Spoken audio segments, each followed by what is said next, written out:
नमस्कार, बहुत स्वागत है आपका डिबेट लाइव बड़ी बहस मध्य प्रदेश में। मैं हूं आपके साथ अमित शर्मा। आए दिन होने वाले हादसे एक खुले घाव की तरह हैं जो हमारी व्यवस्था की कमजोरियों को उजागर करते हैं। ये हादसे न सिर्फ जान माल का नुकसान करते हैं बल्कि हमारे समाज पर एक गहरा असर भी डालते हैं। सवाल ये उठता है कि आखिर इन हादसों के पीछे क्या वजह है और इन्हें रोकने के लिए क्या उपाय किए जा सकते हैं। क्या हम सिर्फ तब जागते हैं जब कोई बड़ी घटना होती है? क्या हमारी सरकारें और प्रशासन सिर्फ त्वरित एक्शन को लेकर जिम्मेदारी लेता है? आज इसी विषय पर हमारी चर्चा होगी, मगर उसके पहले देखिए ये खास रिपोर्ट।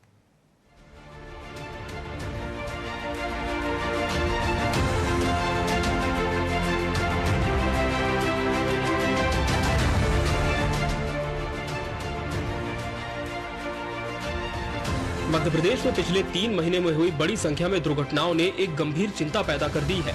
सबसे बड़ा हादसा सागर में हुआ। जिले के शाहपुर में एक जर्जर मकान की दीवार गिरने से 9 बच्चों की मौत हो गई और 2 बच्चे घायल हो गए। डीजे की तेज आवाज से मकान का एक हिस्सा गिर पड़ा, जिससे परिसर में हड़कंप मच गया और बच्चों की लाशें बिछ गयी। इस दर्दनाक हादसे के बाद मुख्यमंत्री डॉक्टर मोहन यादव ने तत्काल कार्रवाई की। एक दुखद घटना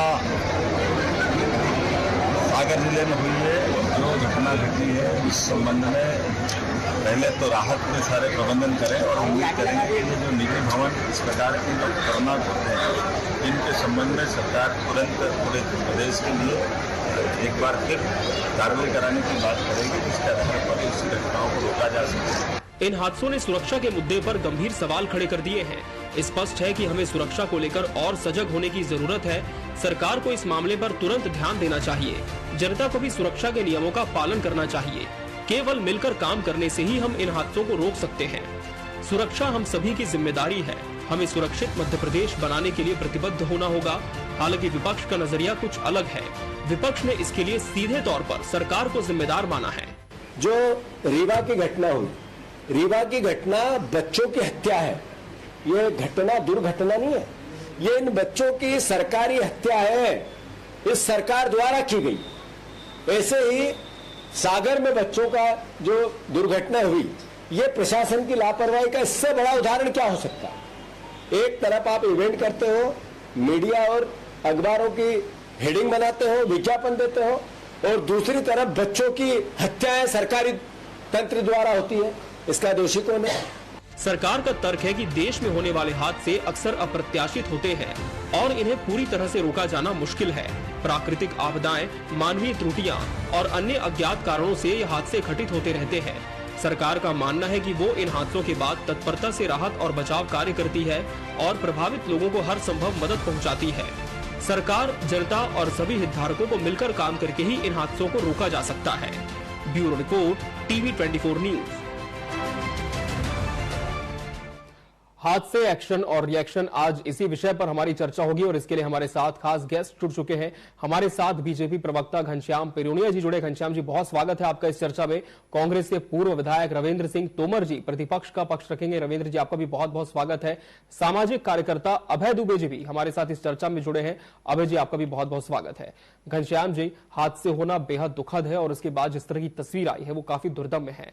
लगातार सरकार ने भी दावा किया है कि जो जिम्मेदार है उन पर कार्रवाई की जा रही है, की जा भी चुकी है, लेकिन दूसरी तरफ प्रतिपक्ष ये कह रहा है कि सरकार ही सीधे तौर पर इन हादसों के लिए जिम्मेदार है।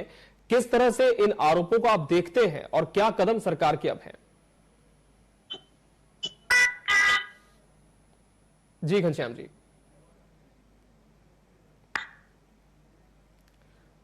घनश्याम जी, क्या आपको मेरी आवाज मिल पा रही है?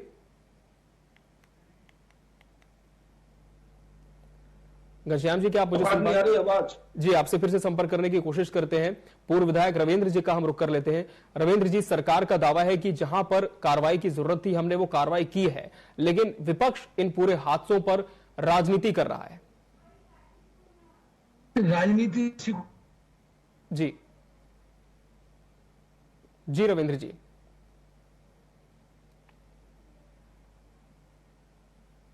रविंद्र जी, क्या आप मुझे सुन पा रहे हैं स्टूडियो से? आ रही आवाज? आपकी तो आ रही। जी जी, आपकी बात रखें जी।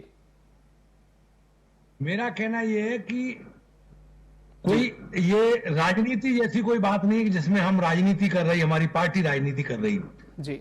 दुखद बात यह है कि 9 बच्चों की सामूहिक मृत्यु हो जाना एक जर्जर इमारत के मलबे से गिरने से। और दूसरी बात यह है कि सरकार एक तरफ इवेंट कर रही है, एक तरफ ये कह रहे हैं कि हम मध्य प्रदेश को स्वर्ण मध्य प्रदेश बनाएंगे, तमाम दुहाई दे रहे, लेकिन क्या सरकार की नॉलेज में ये नहीं है कि जो बिल्डिंग जर्जर हालत में है जी, उनका सर्वे करा करके देखें पूरे प्रदेश में कहां स्थिति है।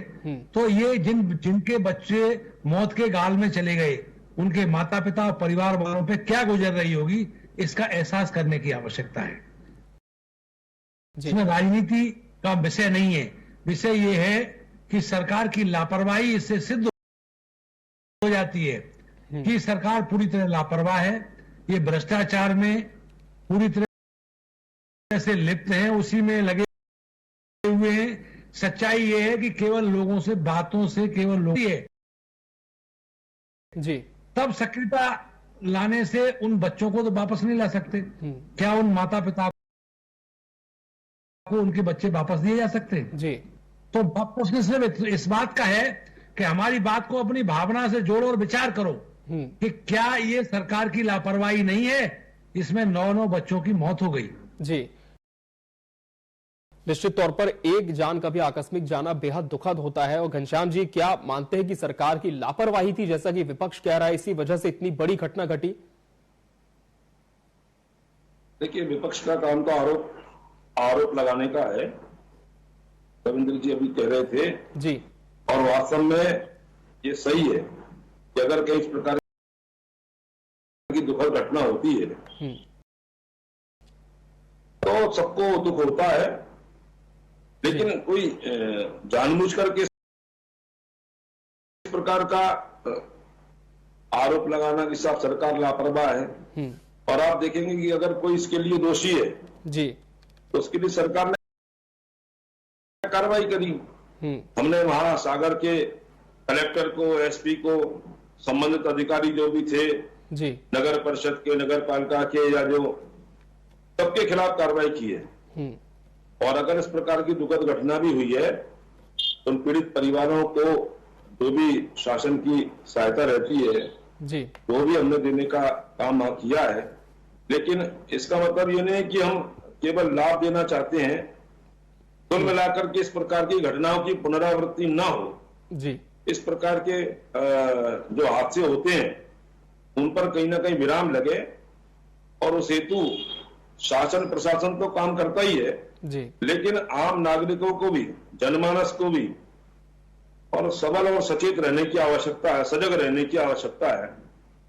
रविंद्र जी देखिए, पुराने विधायक रहे हैं, हम सब देखते हैं आजकल तमाम सारे वीडियो आते हैं, तमाम सारे इस प्रकार के, देखते हुए भी लोग जब सतर्कता है, घोषित है, लेकिन वहीं पानी के पास खड़े होकर कहीं सेल्फी खींच रहे हैं, कहीं फोटो खींच रहे हैं, कहीं रील बनाने का काम हो रहा है। ये प्रकृति से कहीं ना कहीं छेड़छाड़ ये नहीं करने की आवश्यकता है। लेकिन हम देखते हैं कि जी, ये जो बच्चे रहते हैं जी, वो कहीं ना कहीं इस प्रकार का करते हैं।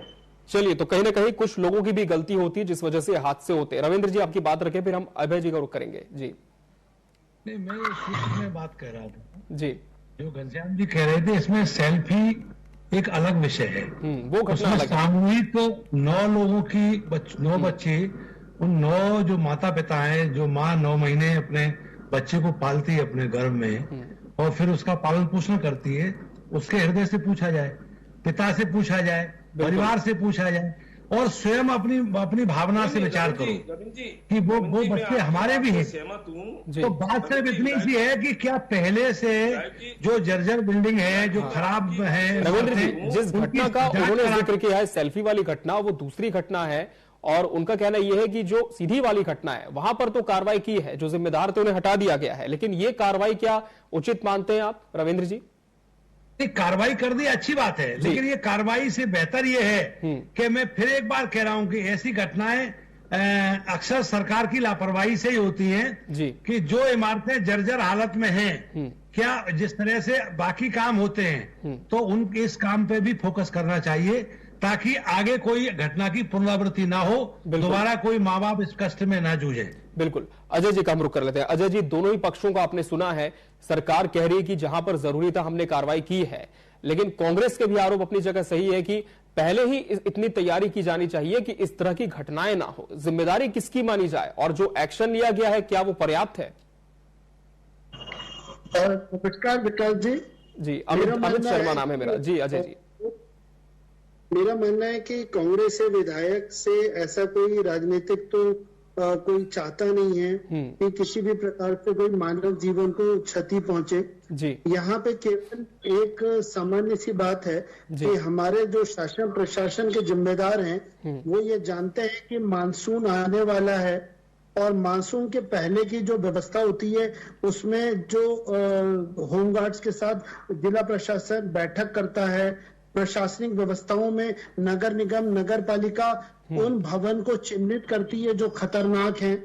उन स्थलों को चिन्हित किया जाता है जहां पर नदी नालों में बाढ़ आती है तो उनमें आम नागरिकों को कोई खतरा ना हो। जो डूब क्षेत्र होते हैं उनको चिन्हित किया जाता है। मेरा तो दोनों माननीय राजनेताओं से अनुरोध है कि क्या सागर जिले के शाहपुर में जब ये दुर्घटना हुई, ये बच्चे थे, बच्चे सबके हैं और हम लोग केवल जिम्मेदार एक पेरेंट्स के तौर पर सोचें तो क्या शाहपुर में नगर पालिका, नगर परिषद जो भी है, क्या उसने खतरनाक भवन या जर्जर हालत में जो ढांचे रहते हैं, स्ट्रक्चर, क्या उनको चिन्हित किया?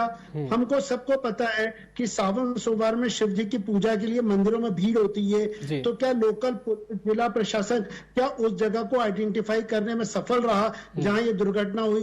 कहीं ना कहीं हम सब जानते हैं कि बारिश में ये दुर्घटना होती हैं, इनके लिए प्रिवेंटिव मेजर्स उठाए जाते हैं, इसके लिए टीम गठित होती है, इसके लिए कलेक्टर और जो नगर पालिका जो स्टाफ है वो बैठक करता है, एसपी भी बैठक करते हैं। तो एसपी लॉ एंड ऑर्डर सब देखते हैं कि जहां लोगों का जमावट है वहां तो कोई खतरा नहीं है। कहीं ना कहीं पूरे मामले में जिला प्रशासन, नगरीय प्रशासनिक जो व्यवस्थाएं वो पूरी फेल हो गई। ये जो जर्जर दीवार थी मंदिर के करीब, ये लोगों को क्यों नहीं दिखी? सरकारी व्यक्ति इसी को तो पता करता है मानसून के पहले। यदि नहीं पता किया तो उनकी फेलियर है। कलेक्टर को हटाना कोई दंड नहीं है। 3 साल से कलेक्टर वहां टिके थे। कुछ समय पहले वहां पे हरिजनों की जमीनों पे कब्जे की बात आई थी, पट्टे पे बने हुए घरों को तोड़ा गया था। तो वहां तो सागर जिले में कोई, मुझे लगता है मुख्यमंत्री जी को अच्छा एक समय मिल गया, कलेक्टर को हटाना था, 3 साल से अधिक तो रहते ही नहीं है, तो बदस्त कर दिया। लेकिन यदि कोई कार्रवाई एसडीएम को आप हटाते हो, निचले स्तर पर सस्पेंड करते हो, तो ऐसे कभी कोई भविष्य में कोई सुधार होगा, इसकी कोई गारंटी यदि सरकार दे सके तो अच्छा है। घनश्याम जी, क्या इस बात की श्योरिटी सरकार ले सकती है कि अब ये घटनाएं नहीं होंगी? क्योंकि सवाल वही है कि जब इस तरह के हादसे होने की पहले से संभावना थी तो सर्वे क्यों नहीं किया गया, इस तरह की जगहों को चिन्हित करके एक्शन क्यों नहीं लिया गया जो कि अब लिया गया है? अजय जी को सुन रहा था, दुबे जी को। जी। उन्होंने विषय अच्छा रखा कि मानसून आता है और बरसात के पहले सारी तैयारियां ये प्रशासन से अपेक्षित रहती हैं और शासन प्रशासन इस प्रकार की तैयारियां करता भी है। जी, जगह जगह इस प्रकार के जो भी उनको चिन्हित करना होता है उनको भी करता है। नाले हैं, अन्य प्रकार के ऐसे छोटे पोखर वगैरह हैं, उनकी साफ सफाई हो, पानी की निकासी की व्यवस्था हो। लेकिन मैंने कहा इसमें सब में जनमानस के सहयोग की भी बहुत आवश्यकता रहती है जी, और इसलिए जनमानस भी सहयोग करे। और अभी जो कल की घटना के बारे में अजय जी कह रहे थे या हमारे रविंद्र जी कह रहे थे, देखिए मैंने जो जानकारी है कि वो जो मकान था जी जिस व्यक्ति का, वो उसको खाली कर चुका था। उस पर बता रहे हैं कि उसने वहां पर उसको बल्लियां लगाकर उसको सटाने का भी काम किया जी। लेकिन आप देखेंगे फिर भी आयोजकों को ये चाहिए था कि वहां कर पूरी व्यवस्था देखते, इस प्रकार की अगर कोई दीवार थी या मकान था उससे दूर होकर के भी आयोजन हो सकता था। लेकिन वहां पता है कि हरदौल महाराज का मंदिर है, उस पर यह कार्यक्रम हो रहा था। देखिए दुर्घटना घटना को कोई सोच कर नहीं आता है, कोई पहले से उसका आकलन नहीं देता है। लेकिन फिर भी हम लोग सचेत होकर के काम करें, ये हमको करना चाहिए। और उसमें भी ये जानकारी आई थी कि वहां के स्थानीय प्रशासन ने जब सरकार को गलत जानकारियां प्रस्तुत की थी कल की जी, तो उसके खिलाफ कार्रवाई की है। ये आप नहीं कह सकते कि साफ सरकार सचेत नहीं है या मुख्यमंत्री जी को हटाना था, उनको 3 साल हो गए थे, ऐसा नहीं है। उन्होंने अगर कहीं कोई कमी रखी है, सवाल ये आ रहा है घनश्याम जी, सवाल ये उठ रहा है बार बार कि कार्रवाई तो हुई है, लेकिन क्या पहले से सरकार के संज्ञान में ये विषय नहीं था, अवैध निर्माण था, जर्जर स्थिति थी, लेकिन इसके बावजूद भी परमिशन दे दी गई वहां पर कार्यक्रम की? देखिए, इसलिए वहां की जो सीएमओ है जी या एसडीएम वगैरह है, इन सबके खिलाफ कार्रवाई करने का काम किया है। लोकल स्तर पर जिन जिन पर जिम्मेदारियां रहती हैं जी, उनको उसमें चिन्हित करके कार्रवाई की है।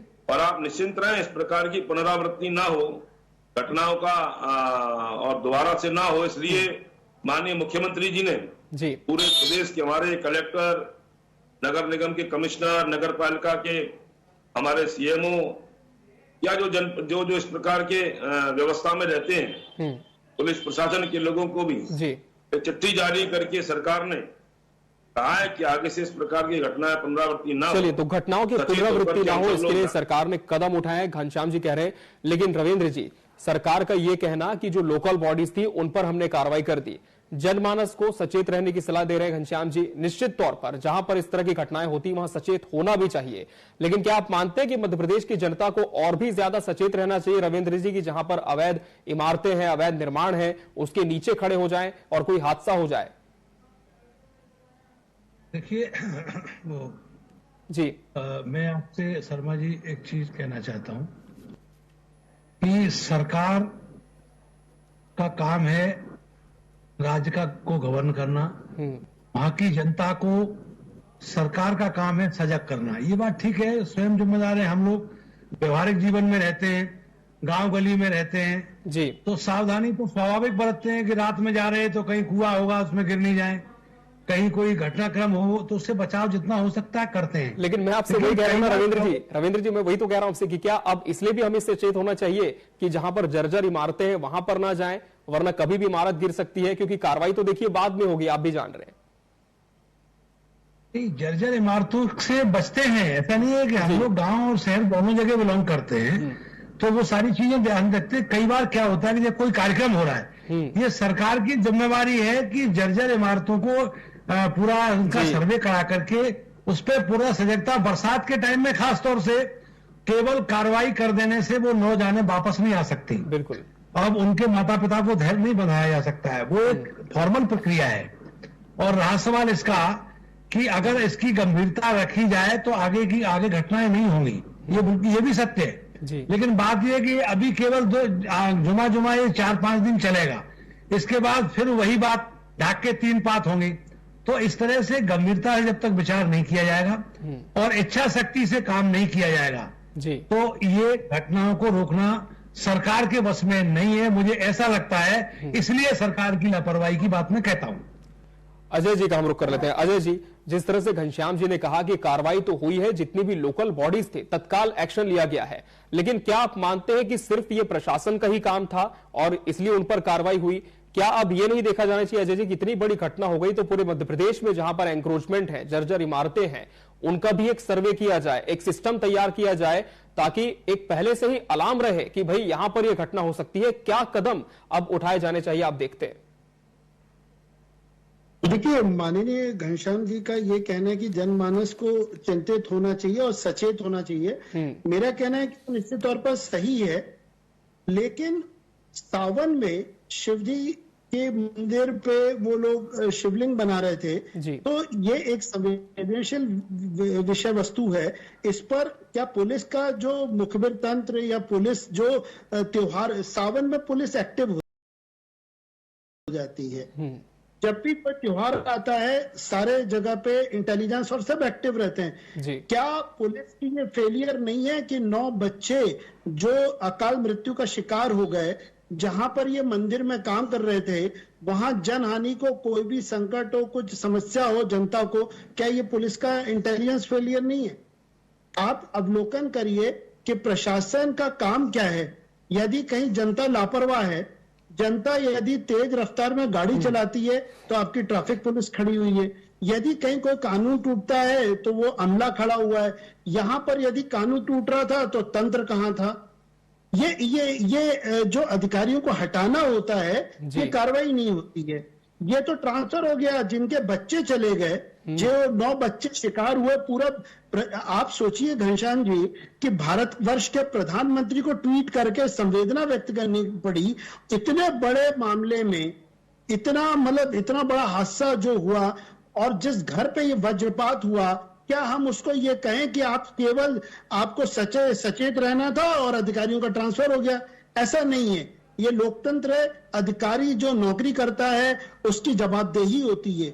जवाबदेही में, मॉनिटरिंग में ये फेलियर है। ये सिस्टम में एसडीएम को आपने हटाया, सबको हटाया, आप नगर परिषद वालों को आपने सस्पेंड किया, लेकिन एक पल के लिए आप खुद सोचिए कि मंदिर में बड़ा आयोजन हो रहा है और पुलिस को ही नहीं पता है कि कहां क्या हो रहा है। क्यों ऐसी स्थिति बनी घनश्याम जी? क्या इंटेलिजेंस फेलियर रहा यहां पर, पुलिस का मानते हैं? देखिए, कुल मिलाकर के अजय जी ने जो बात रखी जी, और इसके लिए जो जिम्मेदार वो ठहरा रहे हैं पुलिस प्रशासन को, उनका जो सर्वोच्च जिले का अधिकारी होता है उसको हटाया वहां से, ये नहीं है। और उस पीड़ित परिवारों के प्रति सरकार की पूरी संवेदना है, सरकार उनके साथ में खड़ी है जी। इस दुख की घड़ी में खड़ी हुई है, इसमें कहीं कोई नहीं नकार रहे हैं। और हमारे प्रधानमंत्री जी की सजगता देखिए कि उन्होंने ट्वीट करके उस दुखी परिवार को ढांढस बंधाने का भी काम किया, अपनी संवेदना व्यक्त करी। लेकिन कुल मिलाकर के मैं फिर भी यही निवेदन करता हूं कि जो लोग जिम्मेदार लोग थे, जैसे मैंने भास्कर में आज खबर पढ़ी थी, उसमें जैसे वो जो कुलदीप और कोई मूलू पटेल करके जी, उनका जो मकान था, उन्होंने बल्लियों से उसको रोक रखा था, लापरवाही थी।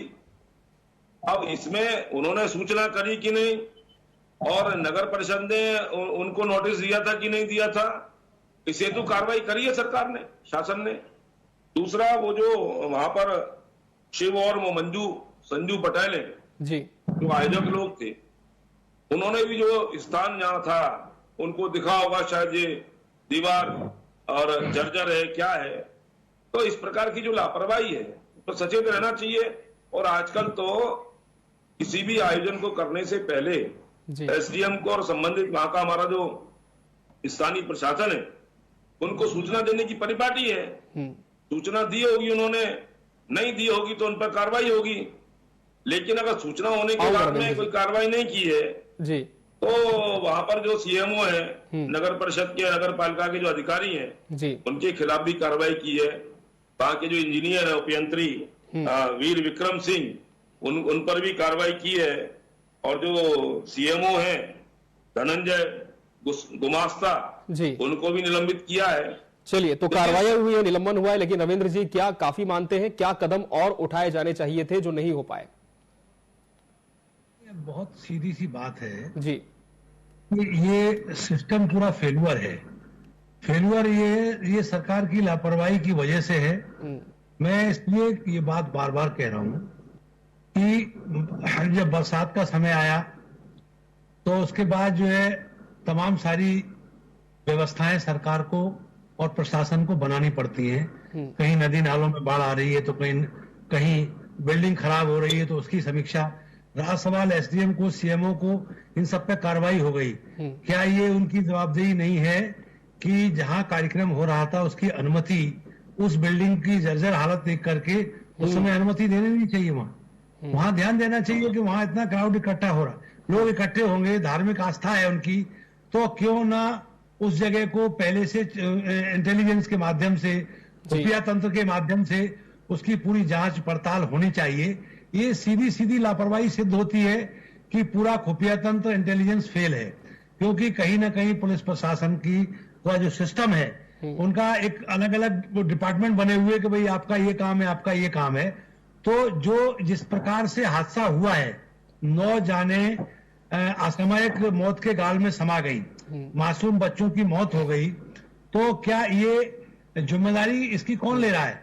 सरकार केवल ये कह दे कि हमने कार्रवाई कर दी, हमने सस्पेंड कर दिया अधिकारियों को, तो उससे केवल वो मामला बनता नहीं है, क्योंकि आगे फिर बिल्कुल घटनाओं सरकार का कहना जरूर है कि कार्रवाइयां हुई है, लेकिन फिलहाल उम्मीद यही की जानी चाहिए कि दोबारा इस तरह की घटनाएं ना हो और निश्चित तौर पर संवेदनाएं उन सभी माता पिता के साथ जिनके बच्चे असमय काल के काल में समा गए। बहरहाल समय हमारे पास इतना ही था इस चर्चा के लिए। आप सभी मेहमानों का बहुत बहुत धन्यवाद हमसे इस चर्चा में जुड़ने के लिए। इसी के साथ डिबेट लाइव बड़ी बहस मध्य प्रदेश में आज के लिए फिलहाल इतना ही। मुझे और मेरी पूरी टीम को दीजिए इजाजत। नमस्कार।